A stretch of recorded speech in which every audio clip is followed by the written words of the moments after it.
course of discussing movies, the host will spoil plots. You've been warned.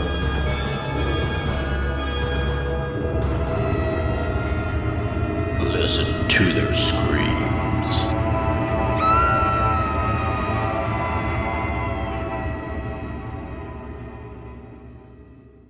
Greetings, ghouls and creeps, and welcome to Listen to Their Screams, a horror podcast that feels like you're chatting with friends. I'm one of your friends, Dave. We're joined as always by our other friend, Ike. Ike, how are you? Hey, I'm not doing too shabby, just living the dream. I know you're going to ask me, but the only thing horrifying I did this weekend was go to Indiana. So, That is horrifying. That is yes, it no is. doubt. But at least you got there and back before the snow. That would have been True. even more horrifying. But again, this episode we are reviewing Nosferatu, which is out in theaters now. But this is where we usually say, "What did we watch this week, Ike?" So since you did some traveling, I'm assuming you didn't watch much of anything. Yep, did not watch much of anything. Like I said, I traveled literally on Friday. I drove to Indiana. On Saturday, I drove back to Florida.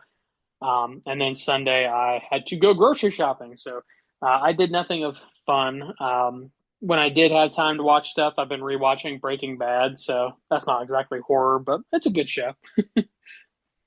Yeah, let's see. I did watch one thing, um, and it was that movie, The Front Room, that has Brandy in it, Oh, yeah. and it is on Max. And we spoke about that when it was coming out, and we didn't review it or anything like that. But it was in the news and whatever else. But I did watch that because it's now streaming, and I have to say it was actually better than I thought. And now, don't get me wrong, it's not like it's a spectacular movie or anything else, but it's a solid little fun movie. But it really creeped me out and unnerved me to no end. Uh, all the things they did in this movie to be creepy and whatever else just hit on every nerve I have. So, you know what? I'd advise people to give it a watch. Don't write it off.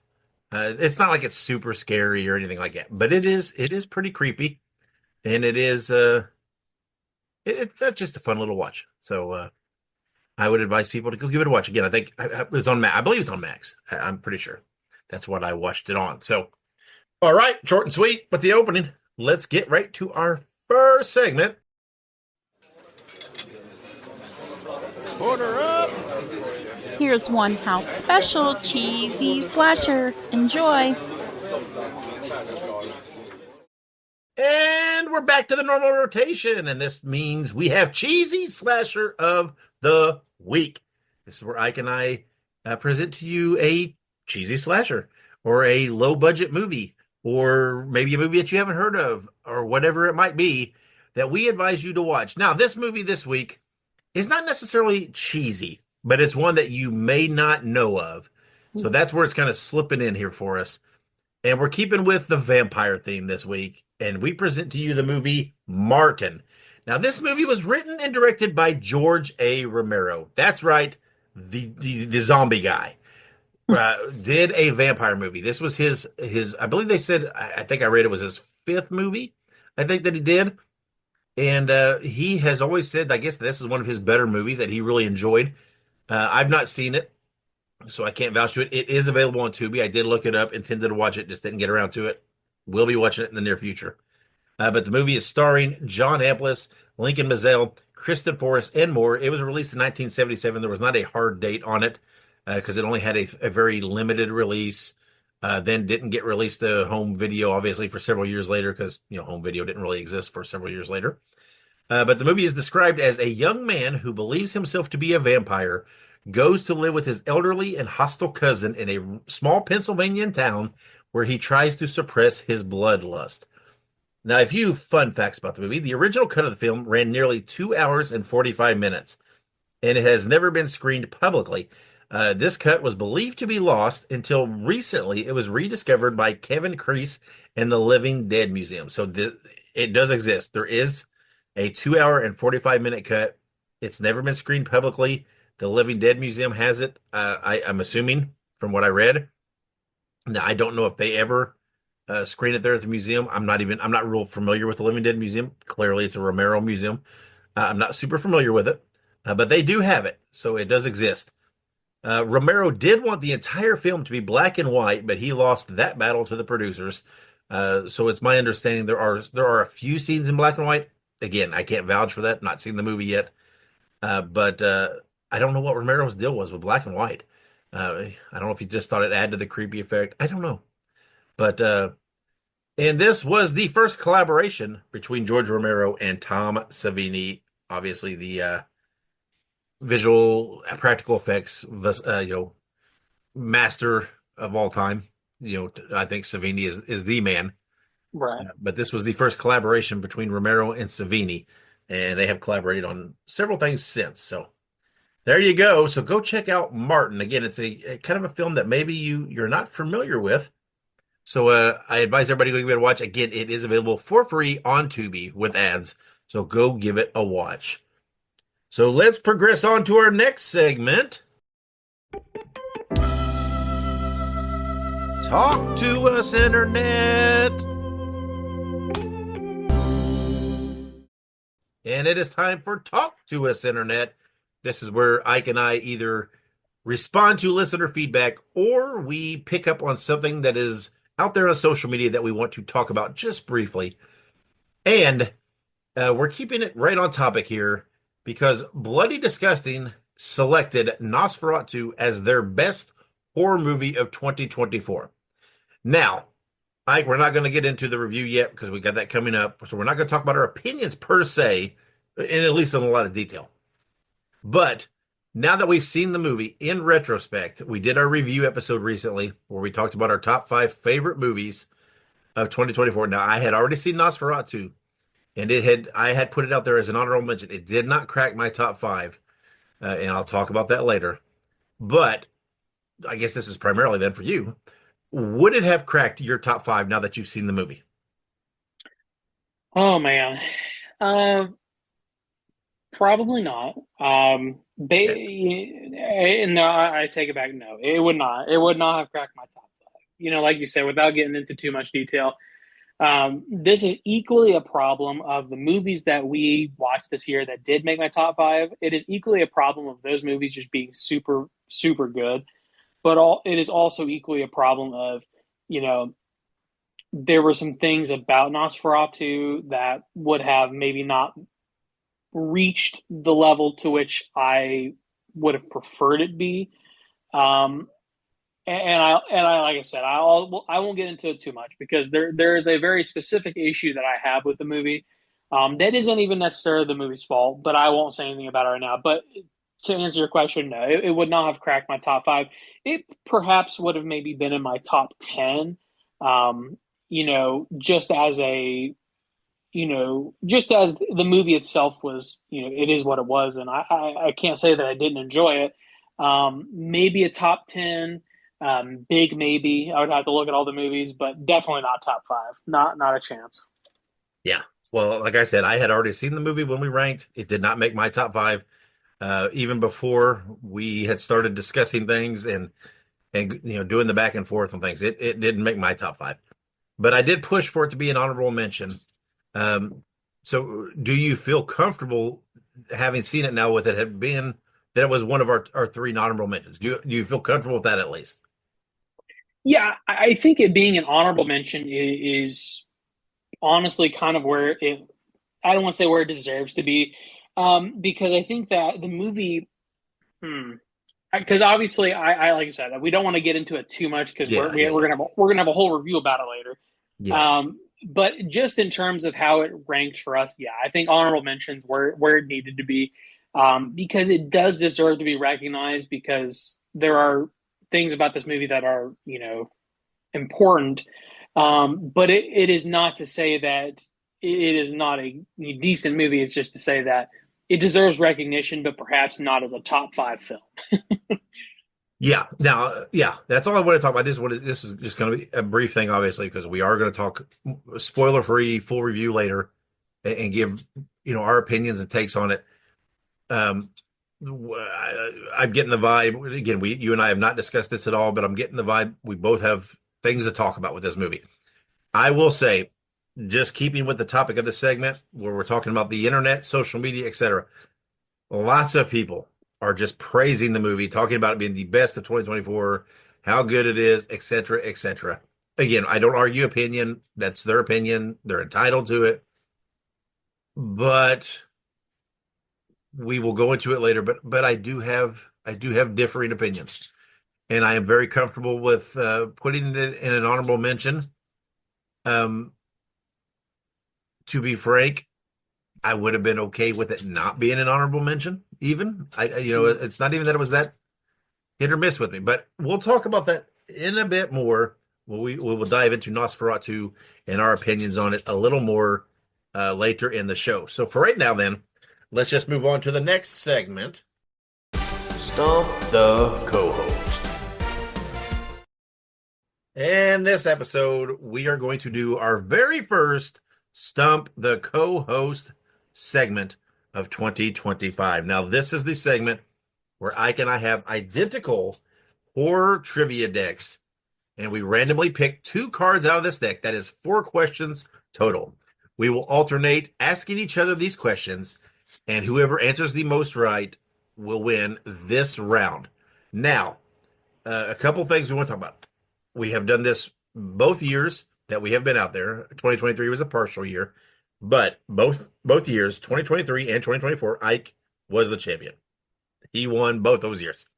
So I'm hoping 2025 is my year. We'll see. We did talk about this with our last Stump the co-host of 2024. We are establishing a bit of a rule change for you sticklers out there.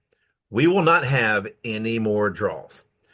If the 4 questions that we ask total ends in a draw, we'll draw another card, and we'll continue to ask questions until there is a winner. Now, whoever gets the first question in the overtime rounds, the other person will get the chance to answer a question to tie them so that it can keep going. It's not like a sudden death type thing. So it could go on for a bit. We tried this in the last week, the last round of 2024. We thought this to work much better, and it does eliminate the draws. And really, I think it kind of hones in and gives, a more defined winner. So, all right, Ike, are we ready to dive into this? Are you ready to try to defend your repeat championship for Stump the co-host? I am ready. All right. Well, as the 2-time and defending champion, you're on the hot seat. You're going first. Sounds good.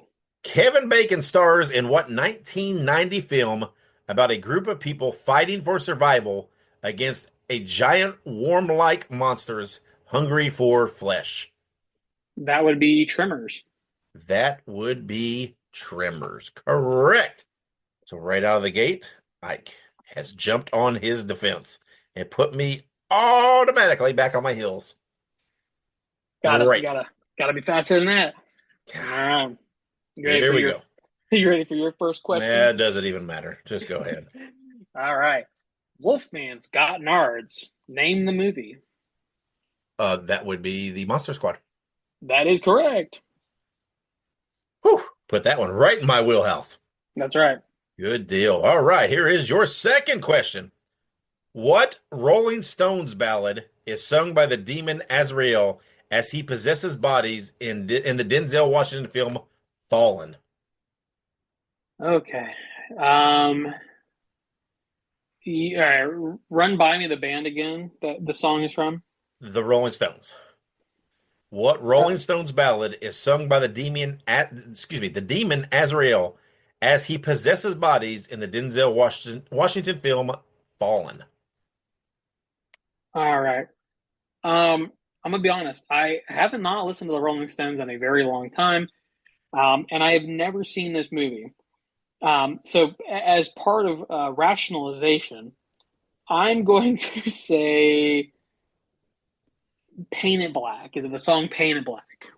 It is not. It is the song Time Is On My Side. Gotcha. But mad props, that is a Rolling Stones song. So at least you got the band right. Right. Well, I figured, Paint It Black. I feel like that's not a horrible guess. Yeah. It is used in lots of movies. It is. So, all right, here we go. I've got a chance. He has a chance. And his second question is, in the movie 28 Days Later, what was the name of the virus that turned most people into flesh-hungry zombies? Sweet Jesus. I don't remember.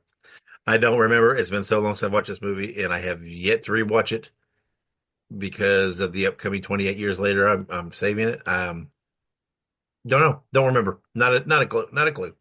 What is it? It is the rage virus.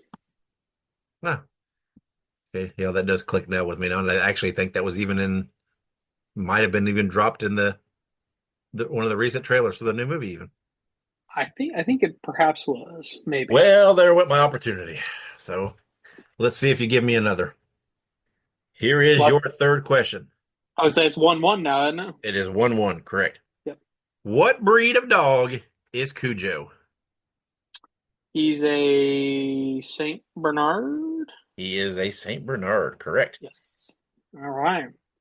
I was like, he looks like a Saint Bernard. All right. Your third question.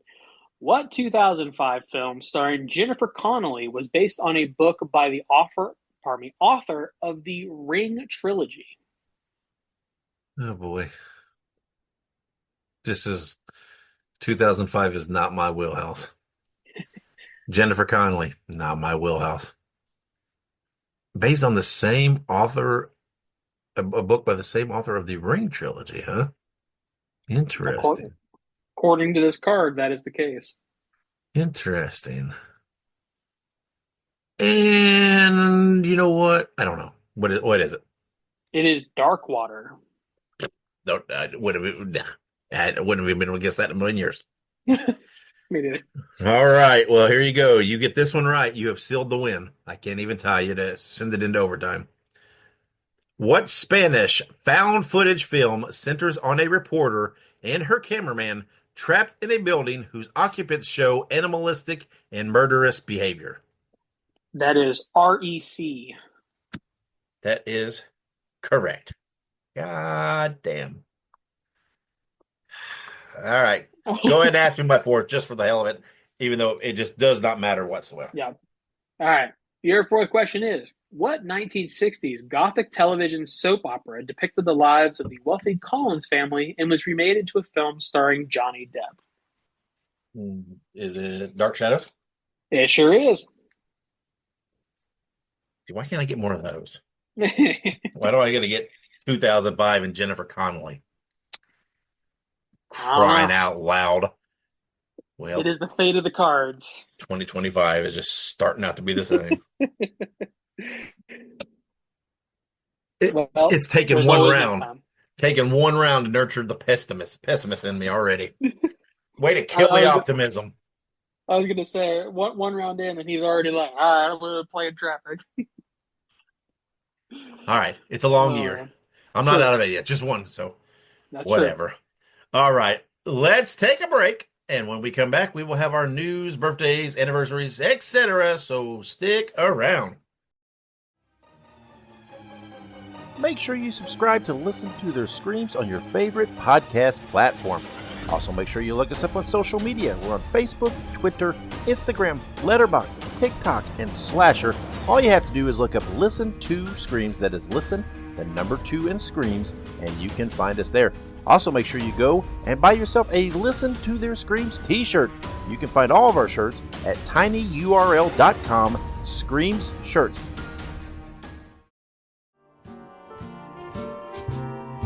Spread the news. Spread the news. Spread the news. And welcome back with the news. All right, so we have some good stuff for you here. Starting us off strong, we have Demi Moore won an award at the Golden Globes for Best Female Actor in a Motion Picture for a Musical Comedy in her role in The Substance.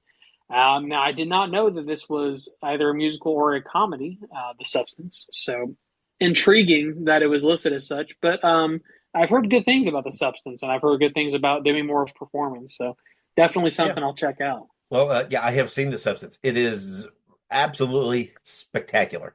It is not a musical, so it must lean on the comedy. Yeah, I don't know. They're flying a little loose with I guess it's comic. I don't know. I mean, it's not what I would call straight comedy, but I guess it's got some comedic. I guess I don't know, but it is a extraordinary movie. Now we did talk about earlier with Nosferatu and whatever else. Now I didn't see the substance till after we did that episode and everything else. Now, if I had seen the substance before, that might have changed some of my list because the substance was very, very good, and it might have had a very real shot of cracking my top five.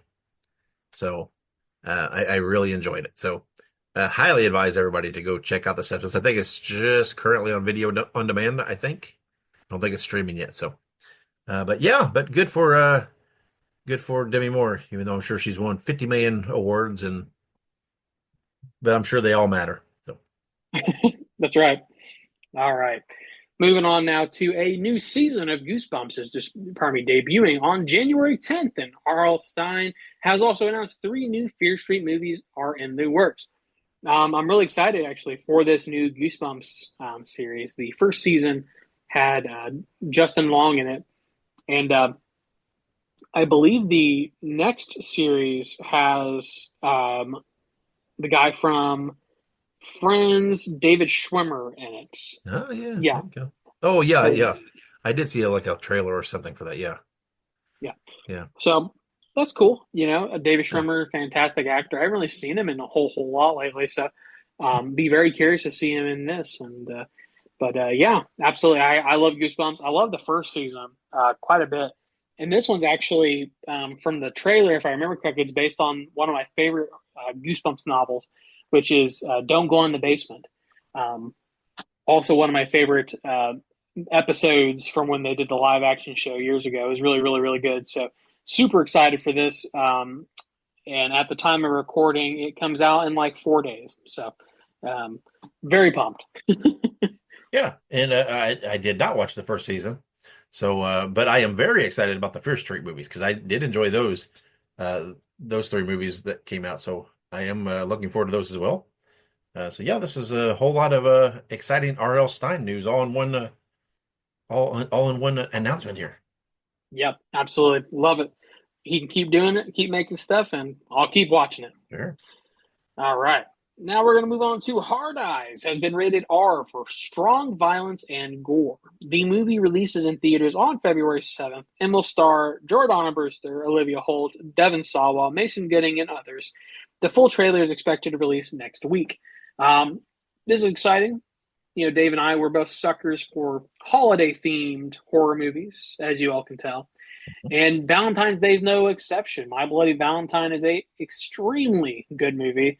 But even the remake's pretty good. So I'm very excited to see Hard Eyes, and hopefully it'll be a killer hit, just like Thanksgiving, and maybe bring us into a new realm of the what is it? The Hard Eyes Killer, I think is what they called them. Yeah, yeah. I mean, I'm very much looking forward to it. Like you said, I'm a sucker for holiday horror. Valentine's Day is one that's underrepresented, and this is it's a very good cast. So it should be fun. I like the R rating; it means that they won't skimp away from things. So yeah, bring it on. I'm looking forward to seeing it. He said, "Bring it on! Hit me with everything you got." Right. But, Give me all that right, hard eyes. that's right. Good stuff. So, moving on to some upcoming birthdays. A friend of the show's, January 12th, 1965, Rob Zombie. Oh, Lord. Of course, he's known for his roles and or roles in making the House of Thousand Corpses, Halloween remake, and more. Um, Obviously, we have nothing against Rob Zombie. We're just not a huge fan of his movies, and that's all a matter of preference. He's got a huge fan base out there. I'm sure that they're not missing two fat guys on the internet. You know what I mean? So, Yeah. but nonetheless, happy birthday to him. Yeah, I mean, we kind of have a love-hate relationship with Rob Zombie. You know, more of his movies than not, we don't really care for. But I'm a fan of his music. I like him as a musician. Yeah, But I can appreciate his passion for horror. Whether even though our visions don't necessarily match up, that's okay. He is he's a prominent figure and he is out there, supporting and spreading the word of horror. So you got to at least respect that. So Amen. All right. Moving on to our other birthday this week. It is January 13th in 1966. Patrick Dempsey, of course, known for his roles in Scream 3, Thanksgiving, and Scream 7 coming up. Of course, he is McDreamy in the Grey's Anatomy series. So, all you Grey's Anatomy fans out there, not sure the whole cross section between Grey's Anatomy and horror, but if there is one, I'd be very interested to know. So, if there is one, it is you, right? yeah, I do like Grey's Anatomy. I can't lie. It's a good show. It's And I haven't watched Grey's Anatomy in so long. honestly, I need to rewatch it because they have all these new seasons and stuff, and they have like spin-off TV shows. It's a whole thing. Yeah, But it sounds like a lot of work. you're right. It is a lot of seasons. It's like It 12 is or 13 seasons or something crazy like that. So very intimidating. very, very intimidating. But nonetheless, happy birthday, Nick Dreamy.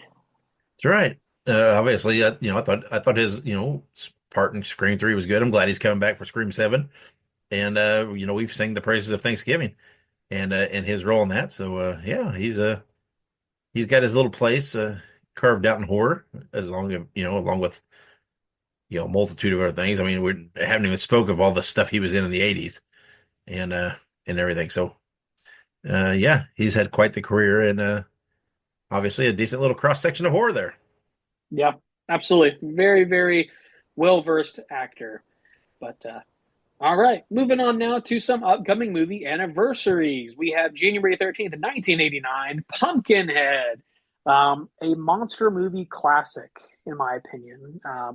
It is, I would say, a new age monster movie, not like the Universal monster movies or anything like that, but definitely something we haven't seen in a good while. Pumpkinhead's a very unique looking creature, and he spawned some pretty great movies. And like any other horror film franchise, he also spawned some not so great horror film movies. Hmm. But yeah, so happy birthday to Pumpkinhead. That's quite the accomplishment. Being, you know, going on how old now? That's 11 plus 25, which is 36 years old. Yeah, and again, I like the first one a lot. And who was it? I don't remember who did we interview that Pumpkinhead was like one of their favorite movies. I can't That remember. that was Was it Mad from Creeping Death? it was Yeah, Matt from Kid because yeah, he only watched half the movie. yeah. That's that's right. I remember that now. But for some reason now, ever since interviewing him, every time I think of Pumpkinhead, I think of him. But yeah, I like Pumpkinhead. I like the first one. I'm not too hip on the majority of the sequels and stuff, but I do very much like the first one. So Yeah, absolutely. Good stuff. Well, nonetheless, we're going to move on to January 14th, and we're going to jump back to 1981 for Scanners. So I've actually never seen Scanners. mm, I have seen the scene where the guy's head explodes, mhm. um, but in such a weird way, because that's how pop culture works. I saw Scanners, the scene where the head explodes, and for any geeks out there who like anime or watch the abridged versions on YouTube, for those of you who are not privy, abridged just means basically it's basically a spoof of the anime, but they use the original animation and they dub over like different lines, basically. Um, Kind of like Mystery Science Theater 3000, but basically there is a spoof of the attack or not, sorry, it's not Attack on Titan, it's Sword Art Online, and they reference Scanners a lot. So that's how I've actually seen that scene. So it's sort of a weird like pop culture reference within like a very niche community. I have seen that. So I just wonder if anybody else knows what I'm talking about. I know Dave does, and Mm. he's probably sitting No, over there like, nah, what the fuck is I talking about right now? nah. I don't know anything about all that.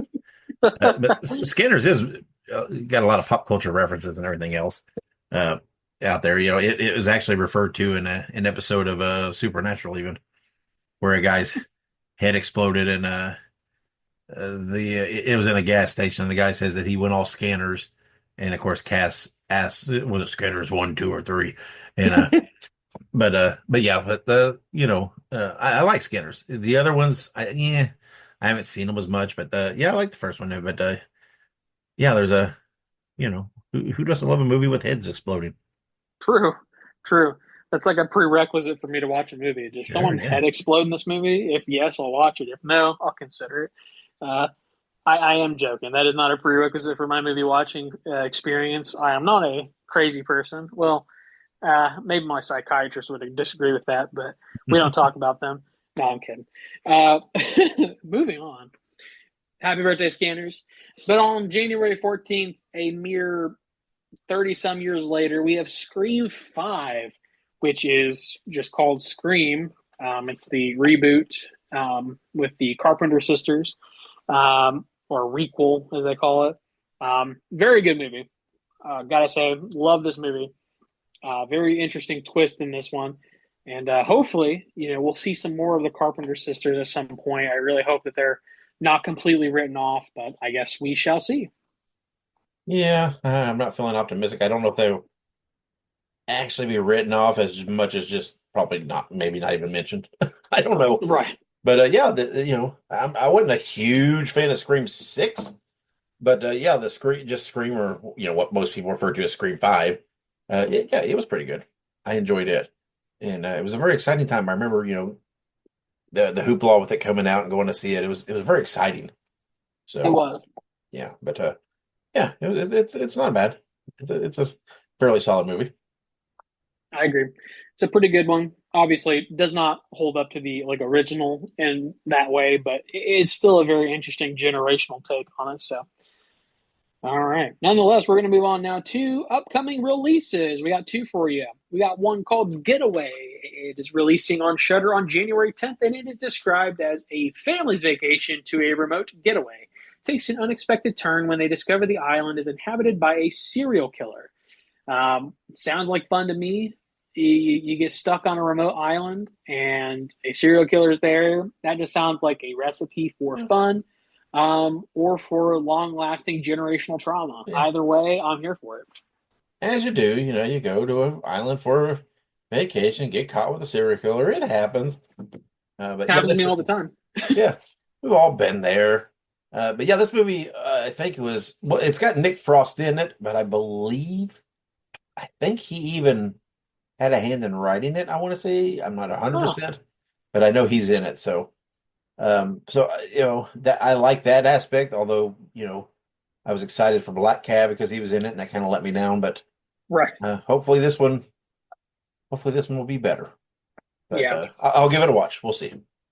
me too. I definitely give it a watch. I'll watch anything on Shutter. And fun fact, well, speaking of Shutter, and then also speaking of Screenbox here in a second, we got a new TV. My old TV did not have a Screenbox app on it, but my new TV does. So I'm very excited about that. No, great. Yeah. But the other upcoming release, speaking of Screenbox, is Lizzie Lazarus coming to Screenbox on January 14th. It is described as Summer Solstice, 1990. Two strangers carry a corpse through the woods looking for a mythical zone they believe will bring the dead back to life. Dot dot dot. But what secrets will come back with it? Question mark. We will be reviewing this movie on our next episode. I was dramatic because this was very well punctuated, so I just felt like it deserved the proper reading of it, if you will. Yeah, needed some background music there. Right? But, yeah. I'm actually looking forward to this. A lot of people have likened it to kind of a human version of Pet Cemetery. Huh. So and I love Pet Cemetery. So yeah, it sounds intriguing enough, interesting enough, and I'll definitely give it a shot. Well, actually, we will give it a shot, and we will let everybody know what we think of it next episode. But I'm actually looking forward to it. Yeah, me too. I also just like the name Lizzie Lazarus. I feel like that's just like a Yeah, fun name. yeah, it's I pretty feel cool. like if you had that name in real life, that'd be cool. Sounds like a Um, Marvel character. it does, honestly. Freaking Stan Lee over here. The That's a LLs corporation. and Peter Parker. Yeah, I was about to say Tony Stark, but that doesn't make any sense. or J. Jonah Jameson. Right? He's got so many. We could literally sit here all day and talk about it, but we won't because this is not a Marvel podcast. Although it could be. Could be. Yeah. Could be. But all right, we're gonna move on now, guys. that is all of our news, birthdays, anniversaries, and upcoming releases. So you know what that means now, guys. Make sure you go online and follow us on social media. Log into the Google machine and give us a follow and like, if you haven't yet, of course. And if you have, then stick around for our upcoming review of Nosferatu. Don't go anywhere. Hey, Bruiser buddies, I want you to listen to Wrestling Nostalgia with Dave Dynasty. Every week, he has the roughest and toughest interviews in the podcast world today, with the best guests you could ask for. There's no bums on this show. Let Dave Dynasty be your podcasting tag team partner and listen to Wrestling Nostalgia while drinking beer, smoking cigars, and busting heads. Just look it up on your favorite podcast platform and subscribe today, because the Bruiser said so. All right. We're back here on Listen to the Screams. It is review time, and we are reviewing Nosferatu, a spoiler-free review. Movie is still in theaters, so many of you may not have seen it yet, but although with the way it's performing, I would guess many of you have. Yeah. The movie was written and directed by Robert Eggers, and of course is based on the novel Dracula by Bram Stoker, based on a chapter in particular in the book. Starring Lil Rose Depp, Nicholas Hoult, Bill Skarsgård, and others, released December 25th in theaters, and it grossed $21,652,560 domestically on its opening weekend, which was good for number 3. I'm pretty sure I saw a thing where I think it's now crossed 100 million worldwide. It is doing exceptionally well. And again, I know this was a huge release for the year, big hyped up release, but I don't feel like this is going to be a very long review, because here's the deal. I'm so bipolar about this movie, because on the one hand, the movie was absolutely gorgeously shot. It was beautiful. The sets, the costumes, the acting. Of course, we know the material somewhat, and more, some people more than others, whatever. And so there's all that. And overall, was it a good movie? Yeah, overall, it was a good movie. But I try, man. I try. There's been all this hype and all these people talking about how great, and I have to really wonder: do all these people truly believe that, or do they just feel like it's the hip thing to say? Because here's the deal: was it a good movie? Yeah, I enjoyed the movie, but it was a little slow. It was a little long. It didn't have a lot of action, and the Nosferatu reveal was disappointing to me. I wasn't blown away by his look. It was okay, but it wasn't what I wanted. I'm sorry. The original Nosferatu, I just don't think they've ever improved on that design. Yeah. And I don't know that they should have tweaked it much. And again, the movie, it was a good movie. Don't get me wrong. But it just did not ever grip me. And it just kind of felt like it was dragging. And I don't know. I thought this would be a movie that I would absolutely just flip head over heels for, and it just didn't happen at all. Like I said, we talked earlier. I pushed for it to have an honorable mention, based mostly on the fact that, again, it was a beautiful movie. It was well acted, well produced, well shot. The sets, the costumes, the everything was just gorgeous. It's a beautiful movie to watch. Don't get me wrong. So I felt like it was monumental enough, and it was decent enough that we should give it an honorable mention. But there's no way I never gave it a thought to put it in my top 5. It just didn't. The movie, like I said, it was okay, but I didn't overly enjoy it like I anticipated I would. I know I've been one of these people. I always preach about, 90 minutes on movies. I do comprehend that that's not a hard rule. You don't have to stick to that. Longer movies can work. I like some longer movies or whatever else. But some movies, and I'm not saying this movie had to be cut to 90 minutes per se, but it just felt like it drug so much for me.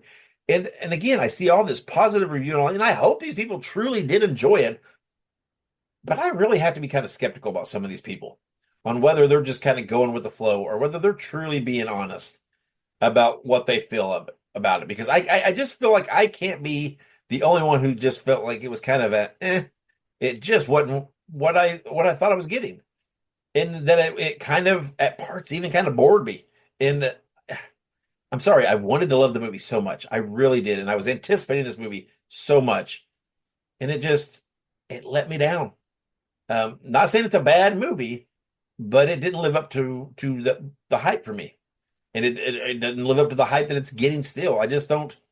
I'm glad that it's succeeding. I'm glad that it's doing really well, and that we can see more. Again, that's good for horror. And I typically like these old movies that are I like when they're brought up, and I think that they're going to get a pretty good rendition of it. That's not just an adaptation, but you know what I mean. It's not just the spirit that they're going to be pretty true to it. And I'm typically a fan of that stuff, but I just feel like he went a little too far with this of trying to put too much in it. I mean, the original Nosferatu is whatever. It's not whatever it is. I don't even know what it is. 20 minutes. I don't. It's not that long. It's like an hour and 20 minutes, I think. Oh, is it that long? Okay, but maybe a little bit shorter than that. Yeah, but I don't know, and it works. And I don't know. Maybe I hyped it too much in my head. Maybe that's why it's kind of feels a little disappointing to me, but it just felt so slow to me. It just didn't have enough excitement. And I don't, maybe that's just me being an old fart. But typically this is the kind of movie an old fart might like, but it didn't work for me. So Ike, what did you think of it? Well, I guess my first thing before I get into my review, I've never read Bram Stoker's Dracula, or if I have, it's been a very long time. Was the Amber Alert mustache like always a thing that he had? I don't recall. I don't know. Maybe. I don't know. It's the first. I don't know. Again, I'm not sure. I can't say on that. Okay, but it was weird to me. It was. And it does seem to be taking some people aback. So I don't know. I was just curious. I was just it was something that came to my mind, and I just figured it required some form of explanation. It was odd. Maybe. I don't know how to explain it. I don't know. Gotcha. I don't know. I can't answer to it. I don't know the thinking. Maybe it is. Maybe it is truly an adaptation. If it was just a creative choice, it's a bold one. It is. And I have to say, I don't think it worked. But again, that's part of the reason the reveal and right, just seeing him was kind of it was just kind of a letdown. I don't know. I think the original Nosferatu portrayal of him is much creepier. But I don't know. What do I know? I do kind of agree. I don't hate the portrayal of him in this, but I'm not exactly like loving it. I do think that the Count Orlok that we see like in the 20s has sort of a weird like eeriness to him, like an uncanny valley eeriness. Like you look at him, you're like, there's something not right here. This just kind of looks like a really old, decrepit, like weird looking dude that has a weird mustache and everything else. And, I like you said, without getting too much into it, because we don't want to spoil the movie for anybody who hasn't seen it. And I'm not saying anybody shouldn't see it, but I do want to make sure people know that, like, one of the things that we sort of, we bolster ourselves on is giving real and authentic reviews of things. And sometimes the real thoughts and opinions do kind of go against the grain. And I do kind of think that like it's become sort of like this weird like popularity contest where people just say that they like it because they think it's artistic, right? Like it's the same way I think about like some of these really fancy restaurants that give you like really small ass portions of food that's just like all right, but because they're plated up pretty, people are like, oh, this is the best food ever. But like I would much rather go to like the local mom and pop shop and just like stuff myself full of whatever delicious food they have there.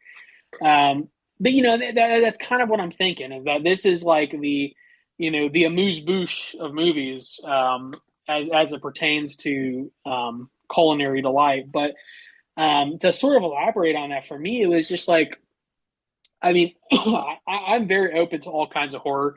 I am not huge, I will be honest, I am not huge on gothic horror specifically, but I love vampire movies. Mhm. Like, I genuinely enjoy them.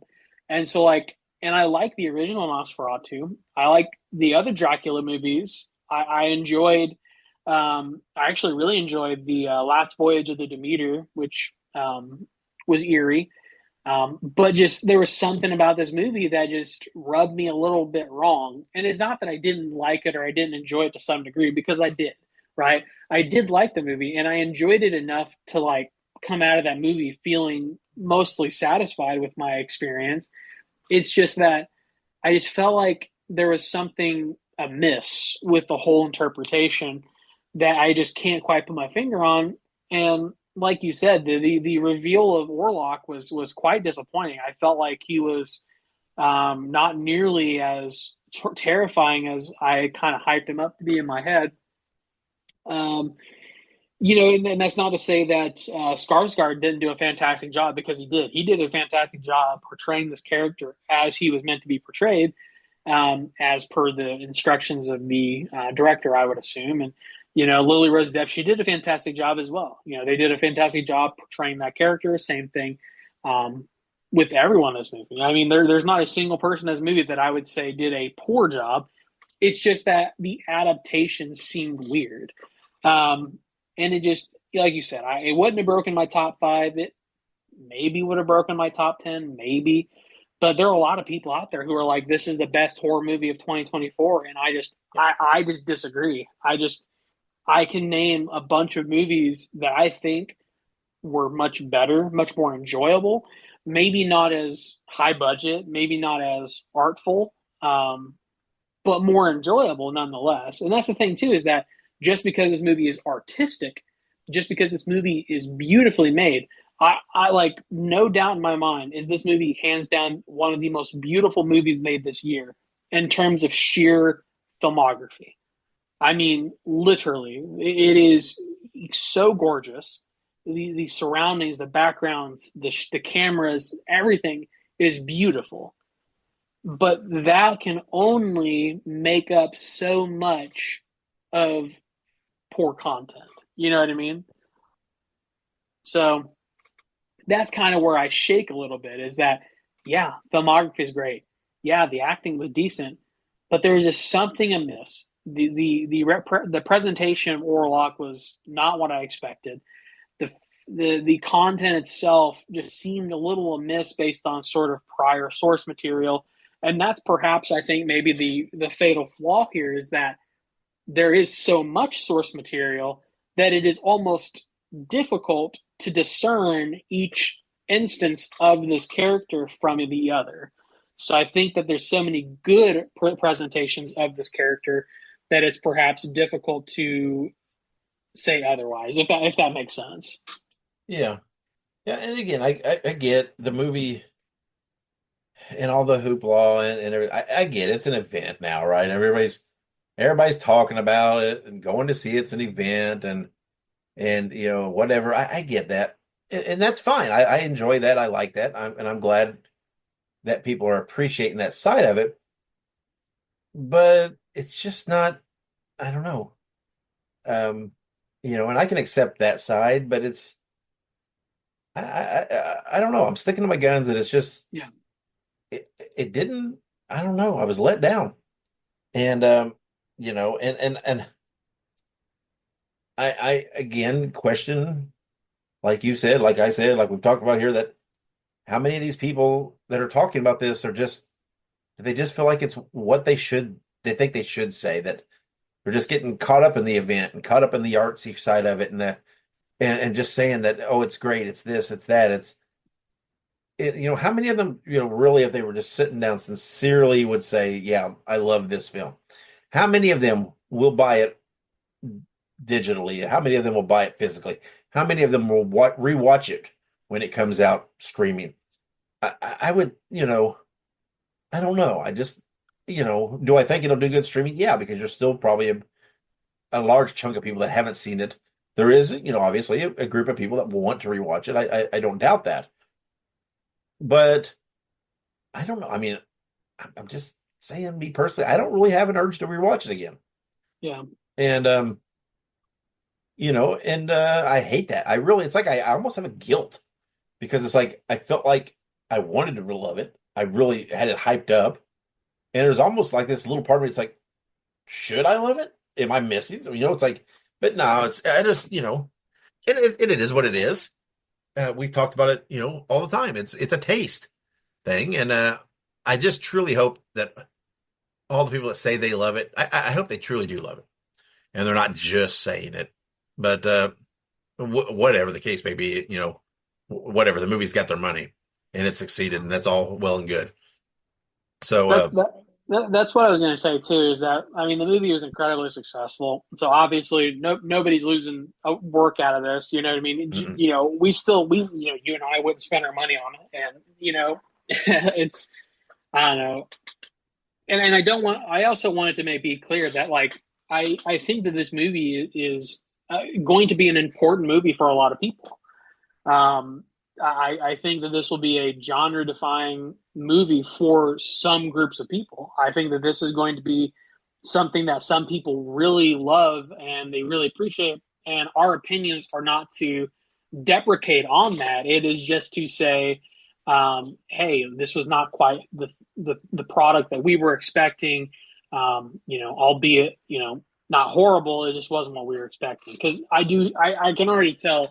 Not that we had this huge, grandiose audience, but I do think that as a responsible consumer of media, I do think that this will be something that is very important to some people, and our opinions are not to diminish that. It is just to say that for us, hey, this wasn't it for us, and just like for Dave and I, our number one movie of 2024 was Terrifier 3.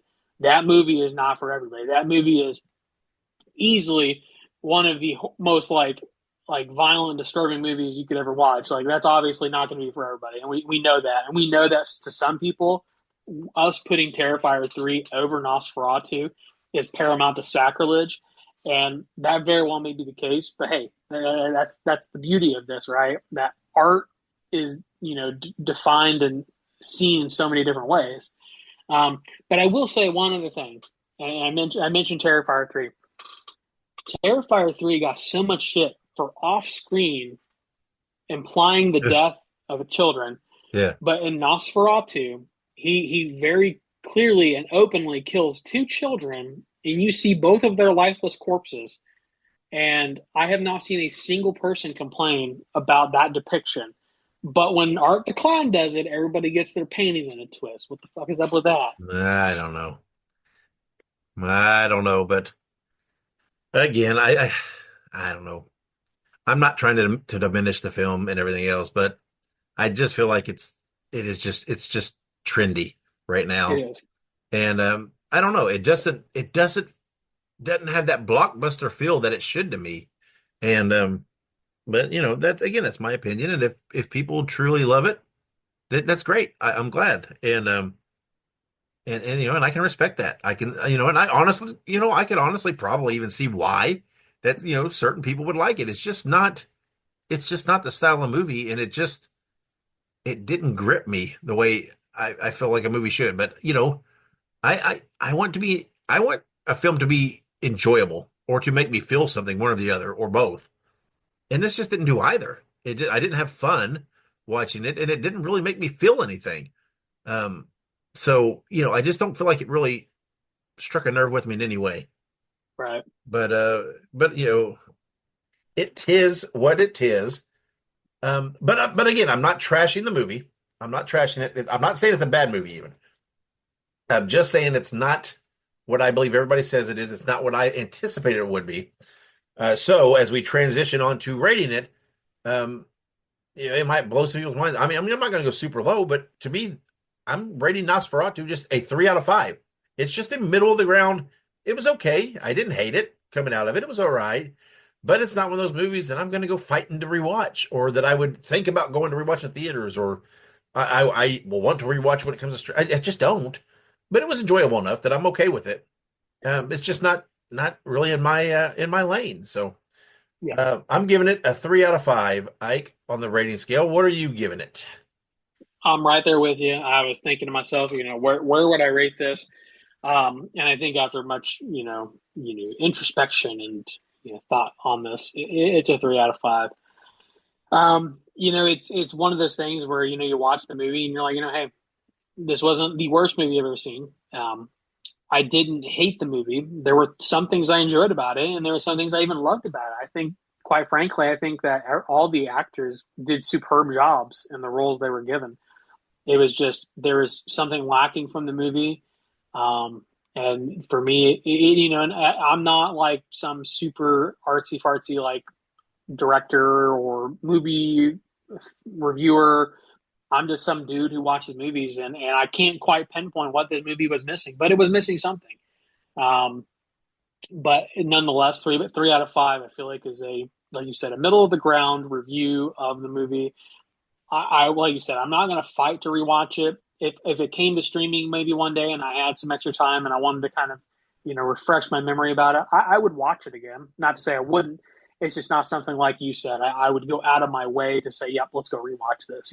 Yeah, I agree. So, all right. And like we mentioned earlier, then next episode, we will be reviewing Lizzie Lazarus, which is coming to Screenbox January 14th. So, everybody, make sure you check that out when it hits that service. We'd like to give a thank you to our wives and then all of you listeners and all of the followers on social media for all of your support, encouragement, etc. as we journey through this wacky world of horror movies. Like I mentioned earlier, make sure you subscribe to us on social media. We're pretty much on any platform out there. All you got to do is look for Listen to Their Screams or just look up Listen to Screams. That's listen, the number 2 and Screams. That's our handle on every social media. So go and find us there. So, Ike, before we close out this gothic vampire sort of based episode, anything you want to throw in? Honestly, just I know that we are rolling off of New Year's and the holiday season, so I hope that everyone is safe and everyone had a good New Year's and everyone still has all their fingers and toes. Yeah, and hopefully everyone is gearing up for hopefully a good 2025. There's a lot of really, really, really, really great movies, etc., coming up. So I think that there's lots of fun stuff to explore in the coming times. So, but yeah, I think that's it. I just hope everyone's doing good. As I always like to say, I hope you're doing good. Yeah, especially right now with all the snow that's hitting certain parts of the country, and everything. And I know back home again in Indiana, they're getting hit. So hopefully Yeah, everybody's staying warm. I believe there's people without power and different things. That sucks. But I don't know. It's like whatever in the 40s here and whatever else, and I feel like I'm freezing. right. So I really feel for everybody else. But you know what? If you don't like it, just move someplace warmer, I guess. But I Yeah, know it's not that easy. No, I understand, but anyway, be safe. Don't do anything stupid. And if you have to go out for work or whatever reason, just give yourself extra time and be careful on the roads. I spent a lot of years in those snow and driving in that shit, and you just gotta be careful. yeah, So, but everybody be good. And like we said, next episode we're watching Lizzie Lazarus. So join us when that episode comes out. But until then, wherever you go and whatever you do, be good, be safe, and have many pleasant nightmares.